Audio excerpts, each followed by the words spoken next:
Trump said he's going to encourage, I guess, $200 billion of mortgage-backed securities to be purchased. So tell us what that means. So let's talk about, what it is and what it isn't. As far as, the Trump administration just talking about purchasing $200 billion in mortgage-backed securities, that's great. That's stability for the Treasury market. Obviously, mortgage rates follow the 10-year Treasury bill. What that provides is basically stability for Treasury. So, obviously, it's basic supply and demand. If you've got, the administration coming in and purchasing that dollar amount as far as Treasuries, that's going to help keep rates low. It's going to help keep the 10-year Treasury bill low, which obviously in turn helps the mortgage rates.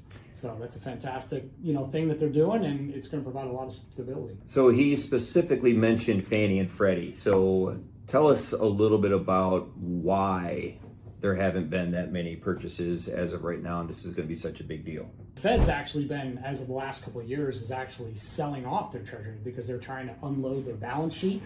So with them coming back into the market, and why it's a big deal is because, obviously people that buy treasuries are, people in the U.S., China. The U.S. is seen as the reserve currency. With that coming back in, that's a huge deal for obviously a lot more stability as far as what, we're looking at as far as the rest of the market and the U.S. as a whole.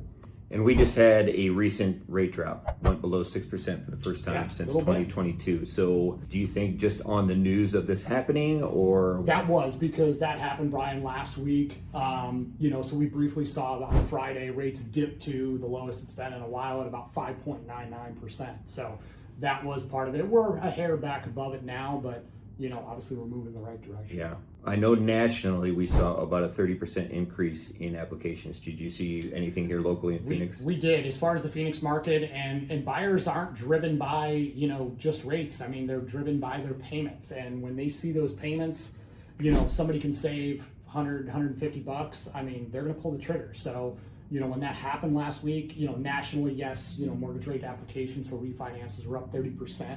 But yeah, even here in the local market, we saw a significant increase. Yeah, and we can't stress enough, and especially you can't stress enough, I'm sure, that you can't wait for the perfect rate, because even if, let's say, it sits at 5.99% for 2 weeks, then your new next perfect rate at 5.99 is going to be 5.75. So you could probably continue to wait, right? So it's best just to go ahead and move forward as long as you can afford it, right? And it's a lot more rigorous of a qualification now. You date the rate and you marry the home. So if it's a home you fall in love with and you get a chance to refinance, do it, right? That's it, Brian. Yeah, you gotta be ready to pull the trigger. Yep.